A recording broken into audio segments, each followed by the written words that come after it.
The plastic bag over your face is what wakes you up, not the cold, not the zip ties cutting into your wrists, the suffocation. You thrash against it, sucking in wet plastic until someone yanks it off and a voice says, "Congratulations, you passed the test. You're 16 years old. You just proved you could handle dying." This is how it starts. Not with a choice, with elimination. The cartel doesn't recruit killers, they manufacture them. And you, sitting in that warehouse with dried tears on your cheeks and blood where the restraints bit into your skin, you just became raw material. The man standing over you has no name. Everyone calls him El Maestro. He's maybe 50, thin as a telephone wire, with hands that move like they're disconnected from his body. He fought in the Guatemalan Civil War. He trained paramilitaries in Colombia. He's killed more people than he can remember, and now his job is to see if you can do the same.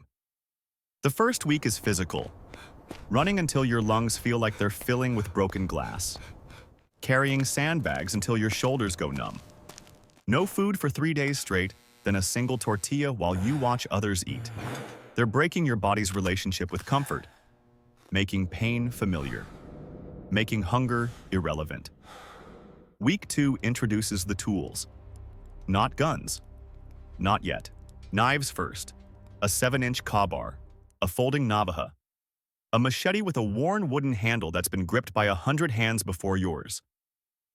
El Maestro shows you where arteries run, where tendons connect, how to cut someone so they can't scream, can't run, can't fight back. He speaks about the human body like a mechanic describing an engine. No emotion, pure function. You practice on pig carcasses hanging from hooks in an abandoned meatpacking plant. The smell stays in your clothes for days.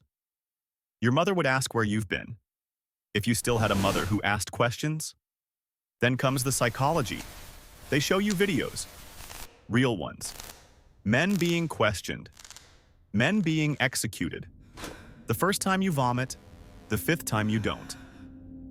By the 20th, you're analyzing technique, noticing what works, what doesn't. We have to move on. Your brain is rewiring itself, building calluses where empathy used to live. At month 3, you get your first real test. A man tied to a chair in a basement. He stole $2,000 from a plaza boss. Pocket change. But examples must be made. El Maestro hands you the crowbar and says, "Make it last 15 minutes. Your hands shake. The man is crying, begging, offering to pay it back double. You look at El Maestro. His face is stone. No guidance, no encouragement, just observation. This is an exam and there's only one passing grade. You step forward. The first cut is shallow, hesitant. The man screams.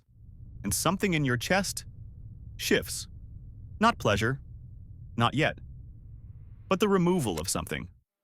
A barrier collapsing. By minute 7, your hands have stopped shaking. By minute 12, you've forgotten his face was ever a person's face.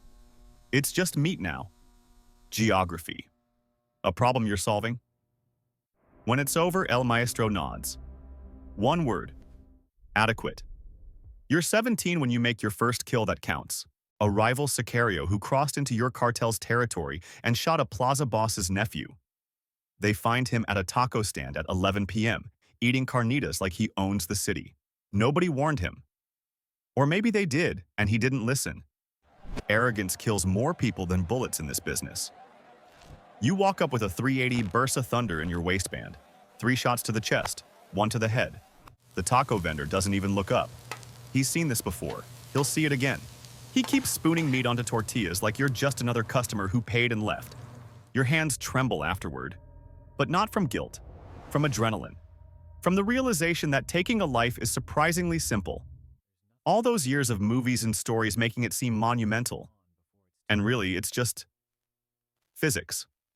Pressure on a trigger. A bullet traveling 900 feet per second. The body's failure to continue functioning. They pay you $5,000 for that hit.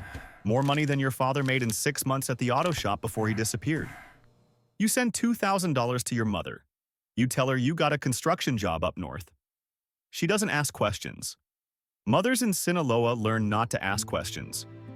By 19, you've graduated from street-level work. The cartel identifies something useful in you: patience. Most sicarios are impulsive. They want the rush, the power, the immediate satisfaction. You're different. You can wait. You once sat in a car for 17 hours watching a target's house, eating nothing, barely moving, until he finally left for work at 5 a.m., and you put 2 rounds through his driver's side window before he could put the car in reverse. This makes you valuable for special assignments. Politicians who need to disappear quietly. Businessmen who refused partnership offers. Witnesses who got subpoenaed by federal prosecutors. Journalists who wrote the wrong article about the wrong people. The cartel doesn't want bodies all over the news for these jobs. They want clean, professional, untraceable. They want ghosts. And you're learning how to become one. You develop a system. Never the same method twice. Never the same location pattern. You study your targets for weeks, sometimes months. Learn their routines better than they know themselves. You know when the federal prosecutor goes jogging. 6 a.m., rain or shine, always the same route through Chapultepec. You know which mistress the governor visits on Tuesdays. You know the DEA informant's daughter's school schedule, though you'd never touch the daughter. You have rules, lines that keep you human, or at least keep you believing you're human. The day you cross those lines is the day you become something you can't recognize in the mirror. Some of your colleagues crossed them years ago. You see what happens to their eyes. Empty, hollow, eating themselves from the inside. The money grows, $15,000 per assignment. Then $30,000. Then you stop counting because the numbers lose meaning. You buy your mother a house in a gated community. You tell her you got promoted at the construction company. She cries when she sees it. You feel nothing. That's the cost. Each kill takes something from you. Not guilt, that disappeared years ago. Something else. The ability to feel normal human things. Joy, sadness, connection. You're becoming hollow, efficient, a tool that breathes. At 23, you're summoned to meet El Jefe himself. Not a plaza boss, not a regional operator. The actual head of the organization. The man whose name makes governors sweat and generals negotiate. You're driven to a ranch 6 hours from anywhere, blindfolded, switched between vehicles 3 times. When the blindfold comes off, you're sitting in a simple room. Wooden chairs, a table, a man in his 60s eating pozole like it's Tuesday dinner at his grandmother's house. He doesn't look dangerous. That's the first thing you notice. He looks like someone's grandfather. Gentle eyes, calm voice. He asks about your mother, your hobbies, whether you've ever been in love. It feels like a job interview at a normal company. Then he slides a photograph across the table. You recognize the face. Everyone in Mexico would recognize the face. He's a presidential candidate. Polling second. Promises to crack down on organized crime. Promises to make deals with the Americans. Promises things that would cost the cartel billions. The price, $500,000. Deposited in accounts across 3 countries before you even leave this room. Another $500,000 when it's done. More money than most people see in a lifetime. And there it is. The moment you've been building toward without knowing it. Everything before was preparation. The suffocation test. The pig carcasses. The man in the basement. The taco stand. All of it leading to this photograph on a wooden table. You take the job. What else would you do? This is who you are now. This is all you know how to be. The planning takes 4 months. You don't rush. You become a ghost hovering around the campaign. Press events, fundraisers, private meetings that you access through bribed security personnel. You map every route, every vehicle, every protective detail. You identify the weak point, a hotel in Guadalajara where he stays during Western campaign swings. 3rd floor, room 312. Always the same room. Creatures of habit die on their schedules. The night arrives. March 17th. A Wednesday. Light rain. You're wearing a maintenance uniform, the kind nobody looks at twice. Just another invisible worker in a system designed to ignore people like you. You have a key card programmed to access service areas. In your bag, a suppressed Glock 19 and a burner phone that will self-destruct after 1 call. You've walked this route 18 times in your head. Every step choreographed. Every second accounted for. You enter through the kitchen, up the service stairs, down the hallway, Room 312. You knock once. Room service. A voice inside says, "Leave it outside." You wait. 3 seconds. The door cracks open. A bodyguard. You shoot him twice in the throat before he can process what's happening. He falls backward. You step inside. Close the door. The candidate is on the phone. He sees you. His eyes go wide. The phone drops. He raises his hands, starts to say something, maybe a plea, maybe a bargain. You don't hear it. You never hear the last words. You fire 3 times. Center mass. He crumples against the desk. One more to the head. Professional insurance. The exit takes 11 seconds. Down the stairs, out through the loading dock, into a car that's already waiting. 90 minutes later, you're on a private plane heading south. The news breaks at dawn. National tragedy, political earthquake, manhunt unlike anything Mexico has seen. Your photograph doesn't appear. No one knows you exist. You're a ghost who just changed history. But history has a way of catching up. 3 months later, the cartel calls with another job, then another. You're the proven asset now, the one they use when failure isn't an option. Your reputation grows, but only in shadows. Only among people who will never speak your name out loud. You're 27 when the paranoia really sets in. You can't eat at restaurants anymore, too exposed, too many angles, too many strangers. Can't sleep without a gun under your pillow and another in the bathroom. Can't maintain relationships because everyone's a potential informant, a potential threat, a potential weakness that someone could exploit. You tried once.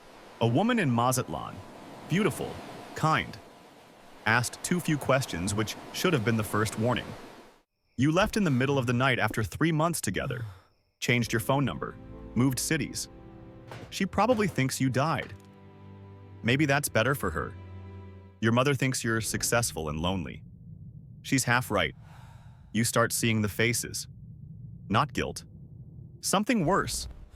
Inventory. You've killed 43 people.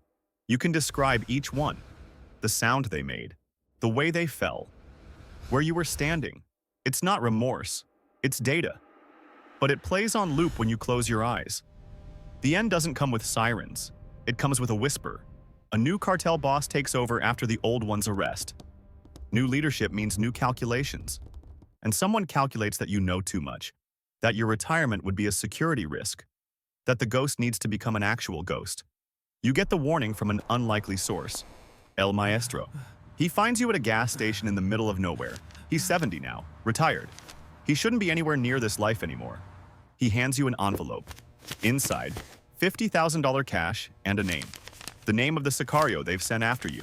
Someone you trained 2 years ago? 12 hours, El Maestro says. That's your head start. And then he's gone. The last piece of humanity in this entire nightmare, giving you one final lesson. Even killers can be killed. You run. You change vehicles 4 times. You cross into Guatemala with papers you prepared years ago for exactly this scenario. Then Belize. Then a boat to Honduras. You spend 2 weeks looking over your shoulder every 3 seconds before you realize, this is permanent now. This is your new normal. You're 31 years old, sitting alone in a concrete room in a city where no one speaks your language, with enough cash to last maybe 2 years and a skill set that only works in one industry.